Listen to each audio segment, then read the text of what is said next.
গোপাল যেমন দণ্ডাঘাটে গরু তাড়াইয়া গোসারণে নিয়ে যায়,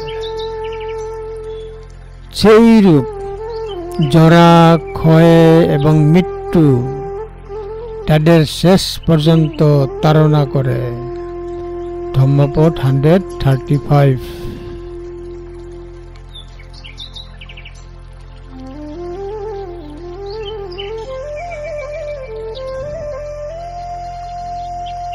গোয়াল ছাগলের সাথে গবাদি পশুকে শরণভূমিতে নিয়ে যায়।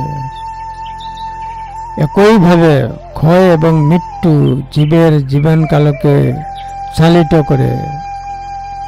গোপালরা যেমন জোর করে তাদের গবাদি পশুকে সরাতে তাড়িয়ে দেয়, তেমনি এই ক্ষয় ও মৃত্যু সমস্ত প্রাণীর জীবনকে তাড়িয়ে দেয়।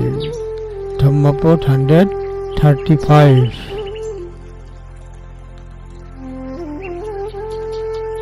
যথা দণ্ডেন গোপাল গাব পাশতি গোসরং এবং জরা সমচ্ছু স আয়ুং পাশন্তি পানিনং।